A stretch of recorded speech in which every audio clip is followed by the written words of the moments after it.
ऐसे बच्चा को सिक्का निकल जाता है या खुदा न खासा आपके सामने को गिर जाता है, पता लगता है कि उसको हार्ट अटैक हो गया है। बिल्कुल नो, उसको हम कंसीडर फेक कॉल में नहीं करेंगे। को लेने के बाद आपने उसके मुंह के ऊपर इस तरह सामने हाथ रखना। अस्सलाम वालेकुम, वेलकम इन अवामी गपशप। आज आपका होस्ट हाजिर है मोहम्मद इजाज वासिल। और आज अगर मैं कहूं कि आज मैं मसीहाओं की सोहबत में बैठा हूं तो इसमें कोई दो राय नहीं होगी, क्योंकि आज मैं एक ऐसे ग्रुप के साथ बैठा हूं, कि ऐसे इदारे के साथ बैठा हूं जो चाहे जितनी भी गर्मी हो, चाहे ठठरती सर्दी हो, जो भी हो, चाहे सूरज सवा नेज़े पर हो, ये 24/7 हमारी खिदमत के लिए हमेशा क्वेश्चन रहते हैं। आज हमारे साथ हैं रेस्क्यू के ऑफिसर जनाब आशिक साहब। अस्सलाम वालेकुम सर। जी वालेकुम सर, वेलकम इन अवामी गपशप। आपको भी welcome. Thank you so much. आज हमारा सर जो मेन मकसद है, ड्यू टू कोविड जो आप ट्रेनिंग सेशन या कुछ डिले हो रहे हैं, तो हम कहते हैं घर बैठे लोगों को उनके मेन सवालात के हम जवाब दे सके। सर, पहला मेरा आपसे यही क्वेश्चन है कि जो हमारा हमेशा ही हमारी कारकर्दगी रिस्पांस टाइम में अच्छी रही है, और अगर एवरेज की बात की जाए तो इमरजेंसी रिस्पांस टाइम क्या है हमारा सर?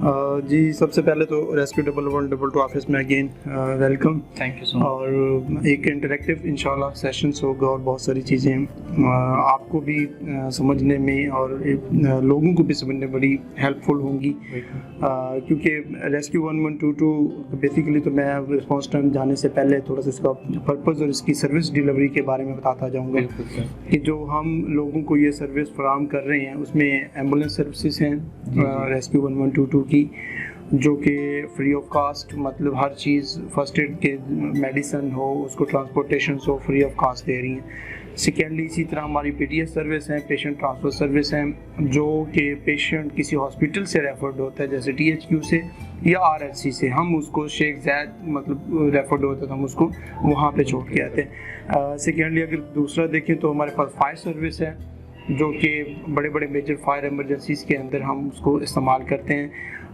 रेस्क्यू सर्विसेज हैं रेस्क्यू के अंदर, जिसके जैसे कि फ्लड के अंदर हम काम करते हैं, वेल रेस्क्यू हो गया ये, तो ये एक मतलब है कि आप समझें मुख्तलिफ इसके अंदर विंग्स हैं जो कि सब मिला के जिसको एक कलेक्टिवली रेस्क्यू 1122 का नाम दिया गया है।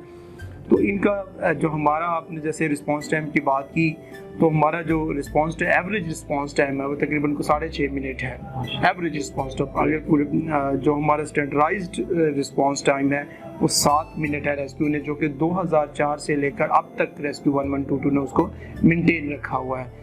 और अल्हम्दुलिल्लाह पंजाब के हर ज़िले में और हर तहसील में ये स्टैंडर्ड रिस्पांस टाइम मौजूद है और लोगों को बर वक्त जो है ये सर्विसेज फराहम की जा रही हैं और लोगों की जान और माल को बचाया जा रहा है। माशाल्लाह सर, आपने बहुत अच्छी खिदमत सर अंजाम दे रहे हैं और हम इन्हें सराहत सलूट पेश करते हैं। सेकेंडली सर, मेरा जो मेन क्वेश्चन है, जो आवाम तक अवेयरनेस फैलाने का मकसद है कि सर फेक कॉल्स की एवरेज क्या है हमारे इस ऑफिस में? जैसे कि मैंने आपको इसकी सर्विस डिलीवरी के बारे में बताया, यहाँ पे जो सर्विसेज रेस्क्यू 1122 की स्टार्ट हुई वो 2013 में आके स्टार्ट हुई, और इससे पहले आपको पता है कि 2007 में ही रेमियर खान में ये सर्विस स्टार्ट हो चुकी थी। जब ये सर्विस स्टार्ट हुई तो सेम प्रॉब्लम जो आप सवाल आपका था फेक कॉल्स के हवाले से, तो जब भी कहीं पे जब सर्विस स्टार्ट होती है वहाँ इश्यूज़ आते हैं, इस तरह की कॉल्स आती हैं। लेकिन वक्त गुजरने के साथ साथ जब लोगों को इसकी सर्विसेज के फ़वाइद मिलना शुरू हो जाते हैं, लोगों को इसके बारे में अवेयरनेस मिलना शुरू हो जाती है, तो ये रेशो ऑटोमेटिकली नीचे आना शुरू हो जाती है। फेक कॉल के अंदर अगर मैं बात करूं तो 2-3 कैटेगरी में मैं इसको बयान करना चाहूँगा। फर्स्ट मतलब ये है कि हमें कॉल्स आई है, ठीक है, और हम उस जगह पे पहुँचते हैं जो हमें एड्रेस दिया गया, तो हम वहाँ पे पहुँचते हैं। तो जब हम वहाँ पे पहुँचते हैं तो वहाँ कुछ भी नहीं है, लोगों से भी मालूमात लेते हैं तो लोग भी यही कहते हैं कि यहाँ तो ऐसा कोई हादसा भी नहीं हुआ, ना कोई इमरजेंसी हुई है। तो ये एक कैटेगरी तो ये फेक कॉल्स की ये हो गई कि हम कहीं पे पहुँचे हैं और वहाँ पे कोई हादसा ही नहीं हुआ। अल्हम्दुलिल्लाह ऐसा हमारी तहसील में नहीं हो रहा। ये जो रेशो है बहुत कम है, बल्कि आप इसको ज़ीरो पे ही ले लें तो ज़ीरो ही है, हमें ऐसी कोई कॉल्स नहीं आती। सेकेंडली ये है कि अगर आपको किसी हादसे की कॉल्स आती है, फॉर एग्ज़ाम्पल अगर हमें यहाँ पे जो दूर का हमारा सिटी का है एरियाज़ लाइक फोर्ट सब्जल्स, जी, अगर हमें वहाँ पे कोई रोड ट्रैफिक एक्सीडेंट की कॉल आती है तो डेफिनेटली आप जानते हैं 30-35 किलोमीटर का डिस्टेंस है जी। अगर हम जब वहाँ पे पहुँचते हैं या हमें जब कॉल आती है तो जब हम वहाँ पे पहुँचते हैं तो हादसा तो हुआ होता है, वहाँ पे डेफिनेटली हादसा हुआ होता है, लेकिन जब हम पहुँचते हैं तो लोग हमें बताते हैं कि वो लोग यहाँ से किसी प्राइवेट कन्वेंस पे चले गए हैं जी, क्योंकि फासला था, हमें भी पहुँचने में 20-25 कंसीडर करेंगे फेक कॉल? बिल्कुल नो, उसको हम कंसीडर फेक कॉल में नहीं करेंगे। उसकी एक अलग कैटेगरी होती है ऑलरेडी शिफ्टेड की। जी जी। तो वो जब हम वहाँ पे पहुँचते हैं, क्योंकि उनको कन्वेंस मिल गई, प्राइवेट मिल गई, किसी लिफ्ट ले ली, 20-25 मिनट उनके ज़ाया होने थे हमारा वहाँ पे वेट करते, तो वो 20-25 मिनट मेरे ख्याल में इधर THQ हॉस्पिटल पहुँच गए, जी जी, बजाय कि हम वो वेट करते। तो जब हम वहाँ पे ऐसी सूरत हाल में पहुँचते तो लोग बताते हैं कि जी हादसा हुआ है, लेकिन वो लोग यहाँ से चले गए, तो हम उसको ऑलरेडी शिफ्टेड कैटेगरी में डाल देते हैं, तो इसको फेक कैटेगरी में ये कतई नहीं लेते हम लोग।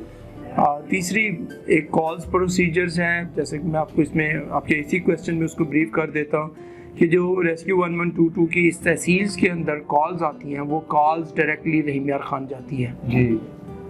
रहीम यार खान कंट्रोल्स है हमारा, जो कि चारों तहसीलों को, खानपुर, लियाकतपुर, रहीम यार खान को, सादकाबाद को, सारी कॉल्स को वहीं पर रिसीव कर रहे हैं। वहाँ पे 3 से 4 जो है वो PTCL की लाइनें लगी हुई हैं। वहाँ 1122 हेल्पलाइन पे जब कॉल जाती है तो कंप्यूटराइज सारा सिस्टम में जब आप कॉल जाती हैं, सॉफ्टवेयर है वो आपकी कॉल्स को स्क्रीन पे कंप्यूटर पे शो कर देता है।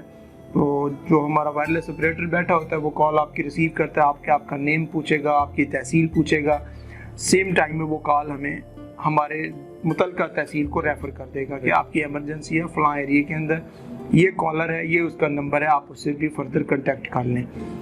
तो ये एक इंफॉर्मेटिव कॉल में आ जाएगी, आपका नाम, सारा डेटा उस कंप्यूटर के अंदर फीड हो गया। आप जब भी कॉल करना चाहेंगे वो दोबारा किसी भी मकसद कॉल के लिए की, इमरजेंसी के लिए की, तो वो डेटा सारा शो हो जाना है। एक तो ये कैटेगरी। कुछ लोग होते हैं जो गैर ज़रूरी कॉल्स करते हैं, बगैर मकसद के, कोई है नहीं, मतलब ये आप पुलिस वालों के भी 15 पे कंप्लेन करते देखते हैं कि हमें गैर ज़रूरी कॉल आती हैं, जी इजी लोड करवा दें, कुछ करवा दें, क्या पता नहीं, इस तरह की कॉल्स।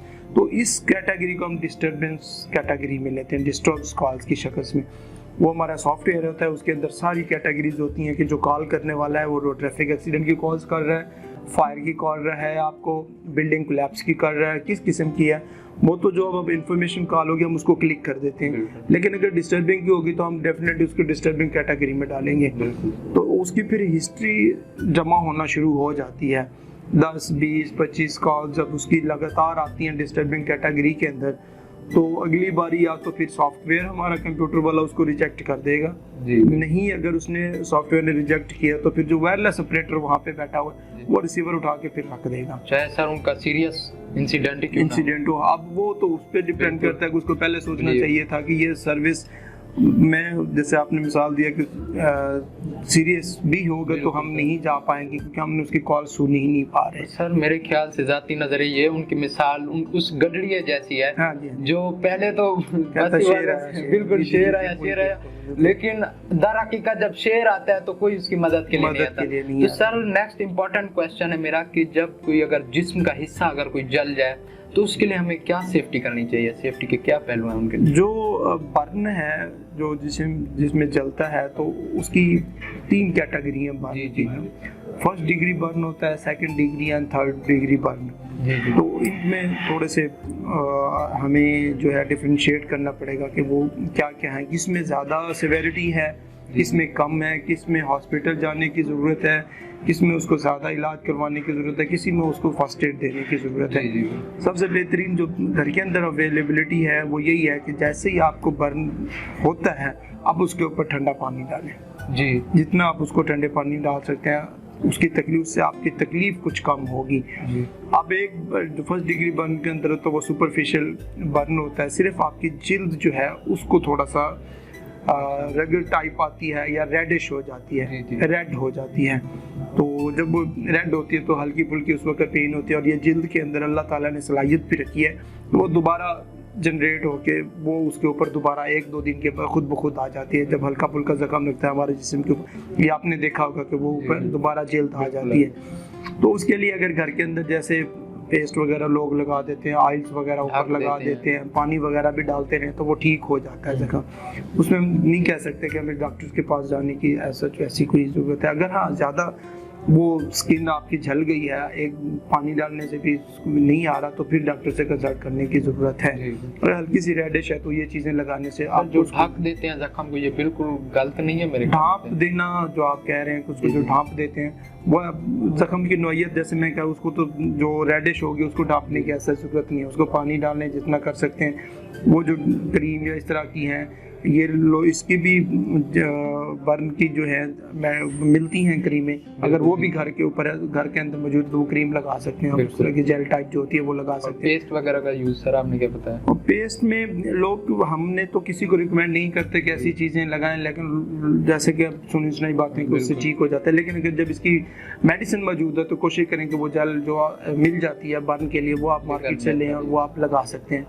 तो सेकंड डिग्री बर्न के अंदर जाएं तो वो उसके अंदर आपकी जिल्द की जो नीचे वाली तह है वो जो है जल जाती है, उस तह के अंदर आपकी ये वेन्स भी जा रही हैं, आपके बहुत सारे मसल्स भी उसके अंदर हैं, तो वो जल जाते हैं। उसके अंदर आप उसकी जो सामने जो चीज़ें नज़र आती हैं उसके अंदर जो छाले ऑबलेट जिसको हम कह सकते हैं वो बन जाते हैं। तो वो जो है वो बहुत पेनफुल एक स्टेज होती है जब ये स्टेज आती है, तो इसमें आपको डॉक्टर से कंसल्ट करने की ज़रूरत भी है।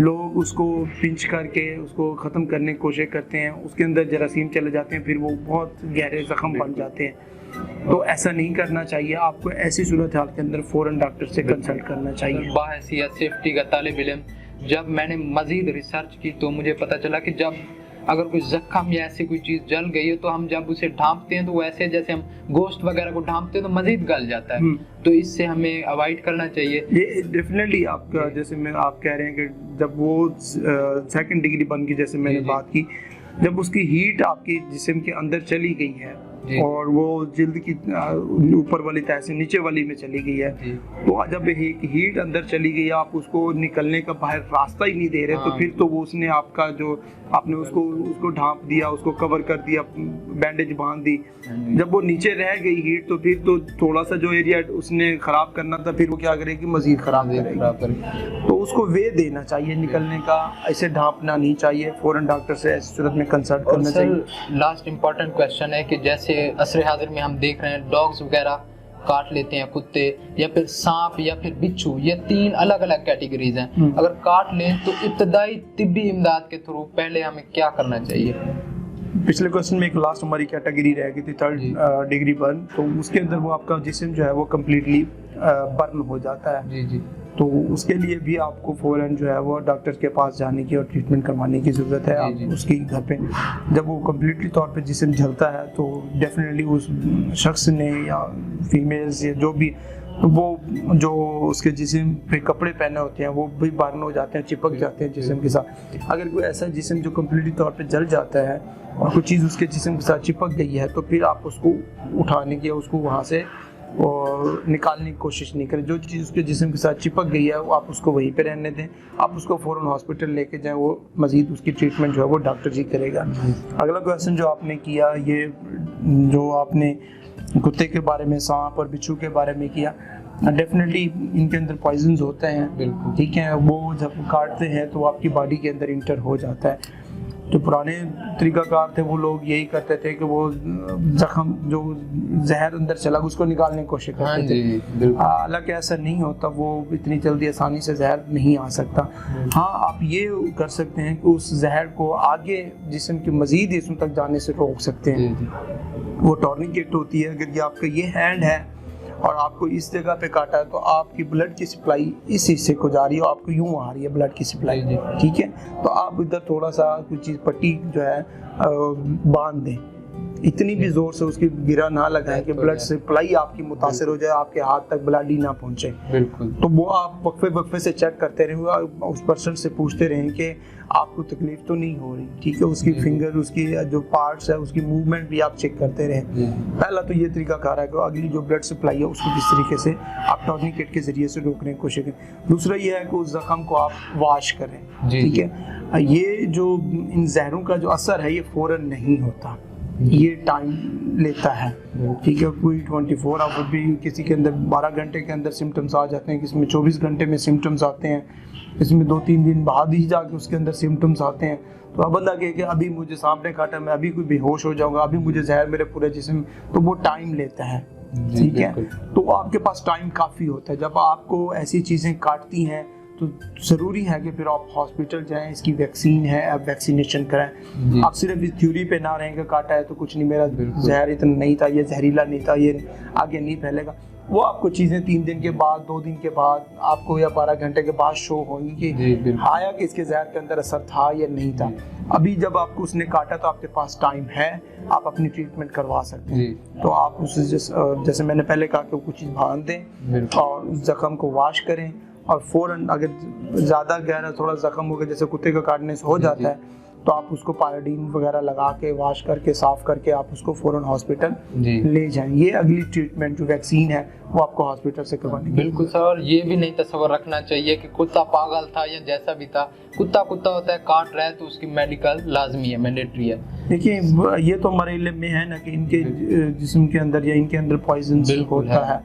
अब हर बंदे के अंदर भी पहचान नहीं होती कि ये कुत्ता पागल है या आम है, ठीक है। वो तो जब उसने कार्ड लिया, उसके जब सिम्टम्स आते हैं फिर बताया जाता है कि वो वाकई पागल था, उसकी वजह से मेरे साथ ये हुआ। जब वो ढूंढने की बारी आती है फिर वो कहीं और निकल चुका, तो पता नहीं कितने लोगों को वो मुतासर कर चुका होता है। Okay, thank you so much sir, you are precious time. और आपने माशाल्लाह हमें कोविड के दौरान भी अच्छी टाइमिंग और ट्रेनिंग आप माशाल्लाह रेगुलरली दे रहे हैं बंदों को, और इंशाल्लाह हम तब भी खुश होंगे जब इस पर इम्प्लीमेंट किया जाए हमारी चाहे ऑडियंस है, और जिस भाई तक भी ये पैगाम पहुंच रहा है वो जिन लोगों से जो भी उनके प्यारे हैं उन तक पहुंचाए, ताकि वो भी इम्प्लीमेंट करें और इसे आगे बढ़ाएं। Thank you so much. नाज़रीन, आप भरपूर आगाह होंगे कि रेस्क्यू के डिपार्टमेंट को दीन हक में खास अहमियत हासिल है, क्योंकि दीन हक हमें यही दस देता है कि अगर आपने एक इंसान की जान बचाई तो गोया आपने मुकम्मल तमाम कुल इंसानियत की जान बचाई। हमारे साथ मौजूद हैं राशिद साहब। आप नाजरीन बहुत सी रेस्क्यू की ड्यूटीज से नाआशना होंगे। आज उनसे आपको आगाह करने के लिए मैं राशिद साहब से यही सवाल करने जा रहा हूँ कि राशिद साहब वो कौन सी ड्यूटीज़ हैं जिनसे हम बेआगाह हैं, हमें कोई आगाही नहीं है, आप कौन से ऐसे इकदाम उठा रहे हैं? शुक्रिया जनाब। जैसे कि आपका सवाल था कि वो कौन से ऐसे इकदाम हैं या रेस्क्यू 1122 एमरजेंसी जो कि डील करने के अलावा और कौन सी खिदमात जो है कम्युनिटी के लिए सर अंजाम दे रही है। तो मैं इस चैनल के तौर से आपको बताता चलूँ कि रेस्क्यू 1122 के मतलब आपने सुना होगा कि रोड ट्रैफिक एक्सीडेंट की सूरत में फ़ौरन आपको एम्बुलेंस की सूरत मिल जाती है। Medical, heart attack, blood pressure, sugar के मतलब कि एमरजेंसी में फ़ौरन जो कि आपकी दहलीज पर बर वक्त रेस्क्यू 1122 की सर्विस जो है रिस्पॉन्स करती है। तो इसके अलावा भी मैं अवाम-उन-नास को आगाही के लिए बताता चलूँ कि रेस्क्यू 1122 की कम्युनिटी टीम जिसका मकसद ये है लोगों के अंदर शऊर पैदा करना।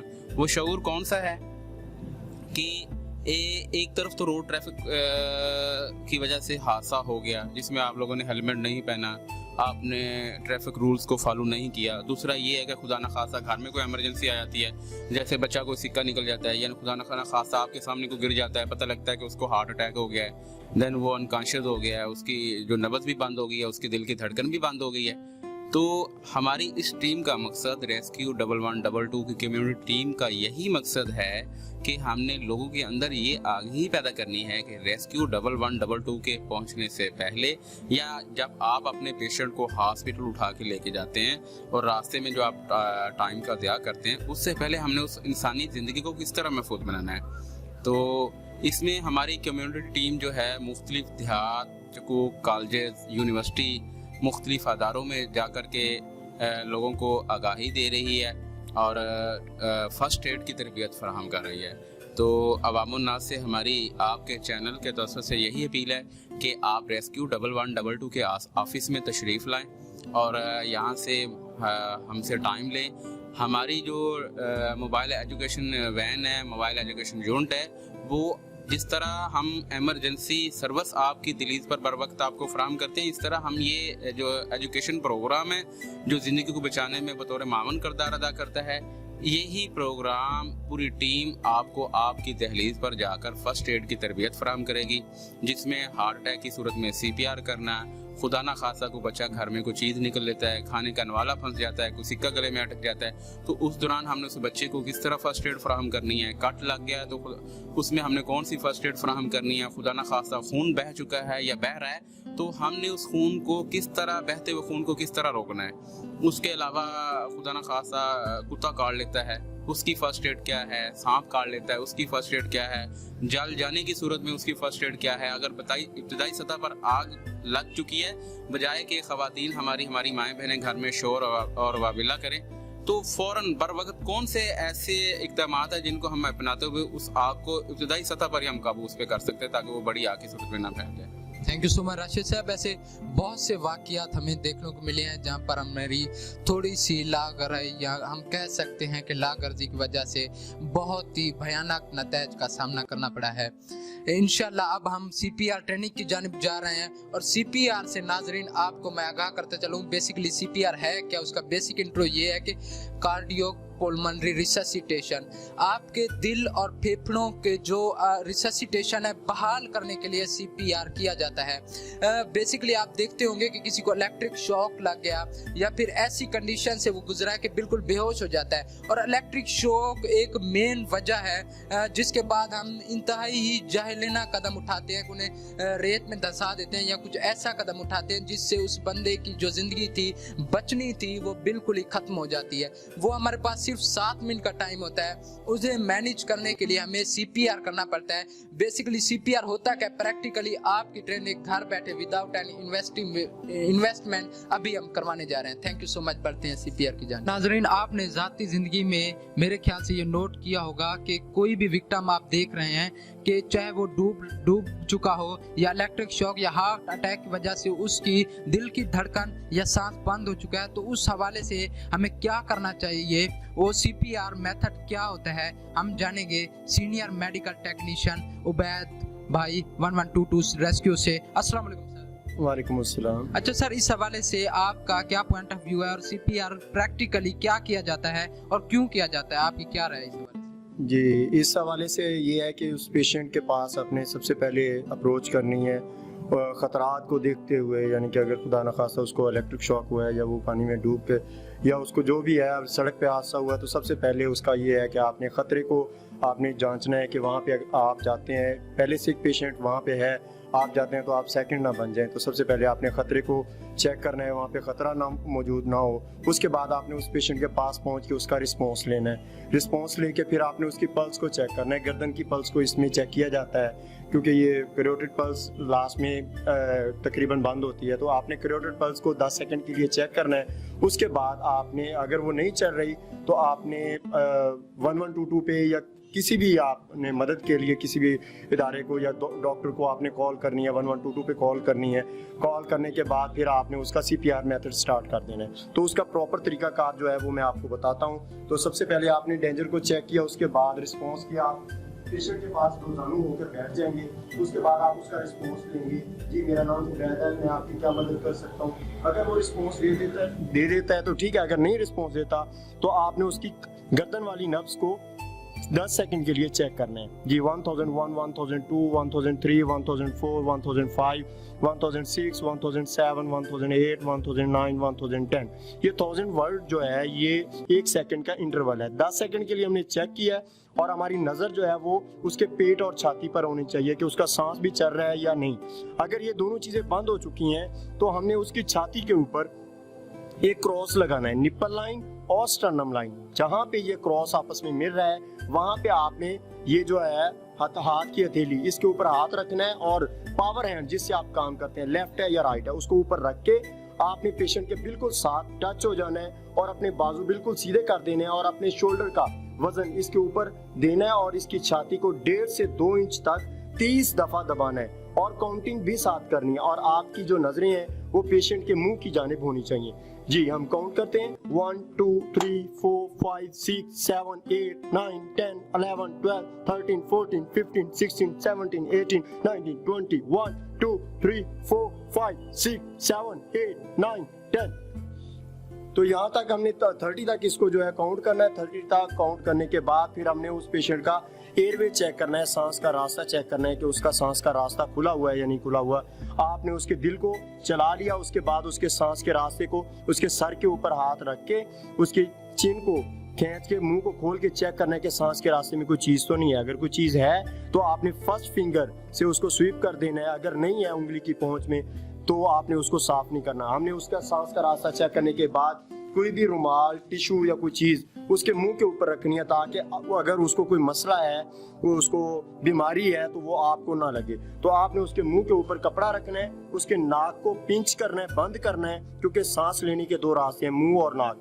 नाक को बंद करना है, मुंह को खोलना है और अपने मुंह की सील उसके मुंह के ऊपर बनानी है, यानी उसका मुंह जो है आपके मुंह के अंदर आ जाए ताकि जब आप सांस लें तो उसके फेफड़ों के अंदर वो सांस जाए। तो आपने उसको 2 सांस लेने हैं। पहला सांस लेना है जी, सांस लेने के बाद आपने पीछे हटना है, फिर दूसरा सांस। 2 दफा सांस लेने के बाद दोबारा आप उसकी छाती के ऊपर आएंगे और उसकी छाती को दोबारा 30 दफा दबाएंगे, 1.5 से 2 इंच तक। 1 2 3 4 5 6 7 8 9 10 11 12 13 14 15 16 17 18 19 20 21 22 23 24 25 26 27 28 29 2 दफा आपने फिर उसके बाद 2 दफा सांस लिया, एक सांस लिया, उसके बाद दूसरा, 2 सांस लेने के बाद दोबारा छाती पे आ जाएंगे और इस काम को हमने 5 दफा करना है, यानी कि 5 दफा उसकी छाती को 30 बार दबाना है और 2 दफा सांस लेना है। 30 दफा उसकी छाती को दबाना है, 2 दफा सांस लेना है, टोटल 10 हो गए। काम को 5 दफा करना है जी। और कैलकुलेशन अगर आप की जाए तो मेडिकली जितना नॉर्मल टाइम में आपका दिल धड़कता है तो वो उस बंदे के हमने दिल को चलाना है, ताकि जब ये काम होता है तो जब हार्ट अटैक होता है या इस मामले में दिल बंद हो जाता है, सांस बंद हो जाती है, तो उसके जो ब्रेन सेल होते हैं वो डेड हो जाते हैं। वो ब्रेन सेल को डेड होने से बचाना है। अगर वो 7 मिनट के अंदर अंदर आप ये प्रोसीजर कर लेते हैं तो आप उस बंदे की जान बचाने में अहम किरदार अदा कर सकते हैं। और अल्हम्दुलिल्लाह सादकाबाद में बहुत से जो है ऐसे केसेस आए हैं जिनमें हमारे मेडिकल टेक्नीशियन ने ये काम करके इलेक्ट्रिक शॉक के थे, ड्रोनिंग के थे, हार्ट अटैक के थे, तो उसमें हमारे जो इमरजेंसी मेडिकल टेक्नीशियन है उन्होंने जानें बचाई भी हैं। तो इस तरीके से या आप ये CPR का अमल कर सकते हैं। Okay sir. उबैद सर, एक और क्वेश्चन जो मेन आजकल हम देख सकते हैं कि किसी घर में कोई बच्चा कंकर, टॉफी या कोई चीज उसके गले में फंस जाती है या बड़े किसी आदमी के गले में कोई निवाला वगैरह फंस जाता है, तो उसके लिए क्या हमें सेफ्टी प्रोसीजर को अप्लाई करना चाहिए? हाँ जी, अगर तो बच्चा 1 साल से छोटा है तो आप उस बच्चे को पिक करेंगे, आप उस बच्चे को लेंगे। बच्चे को लेने के बाद आपने उसके मुंह के ऊपर इस तरह सामने हाथ रखना है जी। ये इस तरीके से रख के फिर आप उसको उल्टा करेंगे, इस बाजू के ऊपर ही उल्टा करके। अगर तो कोई आपको चारपाई मिल जाती है तो आप चारपाई के ऊपर या चेयर के ऊपर बैठ जाएंगे। अगर आपको चारपाई या चेयर नहीं मिलती तो आप उसी तरीके से आप उस टांग को फोल्ड करेंगे और उसके पीछे से यहाँ पे जो आपके उस बच्चे के जो 2 बैक स्कैपुला शोल्डर हैं उनके सेंटर में आप उसको बैक ब्लोज देंगे। 5 बैक ब्लोज, 1 2 3 4 5 दफा इसको यहाँ पे बैक ब्लोज देने के बाद इस हाथ को आप इस हाथ के ऊपर इस बच्चे को आप सीधा करेंगे और दूसरी टांग के ऊपर ले जाएंगे। फिर उसके बाद आपने 2 उंगलियों की मदद से उसकी जहाँ पे छाती पे हमने CPR किया था उस जगह पे हमने जो है उसको उसकी छाती है उसको दबाना है आधा इंच तक। 1 2 3 4 5 दफा दबाने के बाद दोबारा आप उसको उसी टांग और उसी बाजू के ऊपर ले जाकर तो बैक ब्लोज 5 देंगे, बैक ब्लोज 5। और इस काम को आप उस वक्त तक जारी रखेंगे जब तक उसके सांस के रास्ते के अंदर जो चीज फंसी हुई है वो निकल नहीं जाती या आपके पास 1122 पहुंच नहीं जाती। ये तो 1 साल का बच्चा था। अगर 1 साल से ऊपर बड़ा बच्चा आ जाता है तो आप उसको अपनी टांग के ऊपर उल्टा लिटाएंगे और एक टांग से पकड़ते हुए आप उसकी टांगों को दूसरे हाथ से पकड़ते हुए उसको बैक ब्लोज देते रहेंगे लगातार। इस तरीके से आप उसको उस वक्त तक बैक ब्लोज देते रहेंगे जब तक उसके सांस के रास्ते से वो चीज निकल नहीं जाती या उसके जो है 1122 आपके पास पहुंच नहीं जाती। ये 1 साल से 5-7 साल तक का बच्चा है। अगर 5-7 साल से बड़ा बच्चा आ जाता है तो उसको आप यानी कि जवान बंदे की मानत जो है वो आप पेट पर कंप्रेशन देंगे, उसका एक अलहदा सी प्रोसीजर है जो हम आपको बताते हैं।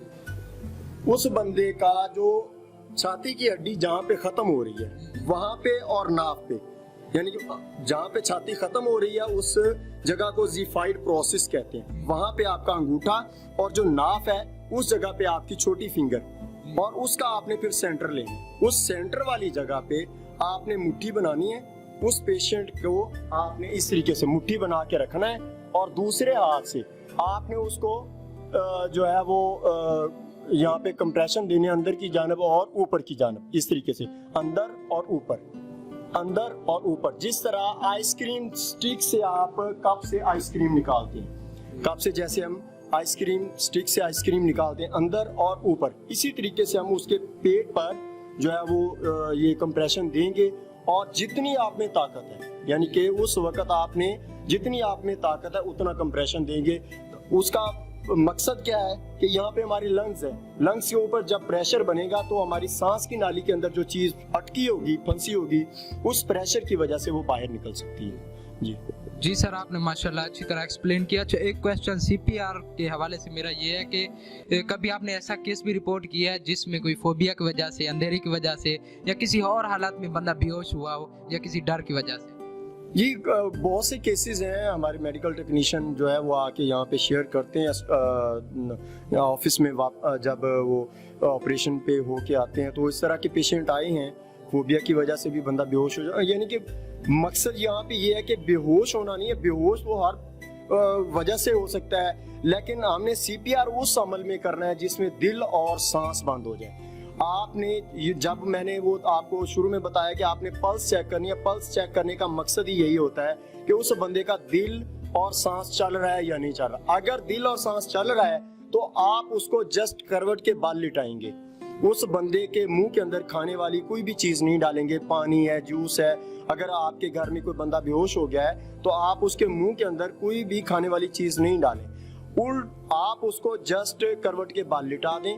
और अगर उसका दिल और सांस बंद हो गया तो उस सूरत में आप सीपीआर का अमल करें। सर, करवट के बाल राइट साइड या लेफ्ट साइड? जिस साइड को आप मौजू बेहतर उस जगह पे जहाँ पे वो पड़ा हुआ है, जिस साइड को आप करवट के बाल लिटा सकते हैं, इसमें राइट और लेफ्ट का कोई मसला नहीं है, आप उसको करवट के बाल लिटा सकते हैं। उसकी भी वजह ये है कि जब बंदा बेहोश होता है तो उसके मसल्स रिलैक्स कर जाते हैं। इसी तरह ज़बान के जब मसल्स रिलैक्स कर जाते हैं तो वो सांस के रास्ते में गिर जाती है, और सांस का रास्ता बंद होने की सूरत में आपको पता है कि बंदा बहुत जल्दी जो है वो उसकी डेथ हो जाती है। तो उसके लिए आपने उसको करवट के बाल लिटाना है बेहोश आदमी को, और जो जिसका दिल और सांस बंद हो गया तो उसकी आप छाती को दबाएंगे। तो सर, सीपीआर जमीन पर ही मैंडेटरी है या फिर कोई चारपाई या इस पर वगैरह पर कोई ऑप्शन होता है? हाँ जी, आपने बहुत अच्छी बात पूछी है कि सीपीआर जब आपने करना है तो प्रायोरिटी आपकी यही होनी चाहिए कि आपका पेशेंट जो है वो सख्त जगह पे हो, सख्त जगह पे, यानी कि जमीन पे ज्यादा प्रायोरिटी। अगर बेड पे के ऊपर है तो आप मैट्रेस निकाल लें, चारपाई के ऊपर, मैट्रेस के ऊपर अगर आप सीपीआर करेंगे तो उसका कोई फायदा नहीं होगा। Thank you so much sir for your precious time, और मजीद ऐसी वीडियोस देखने के लिए हमारे साथ जुड़े रहिए। Thank you so much.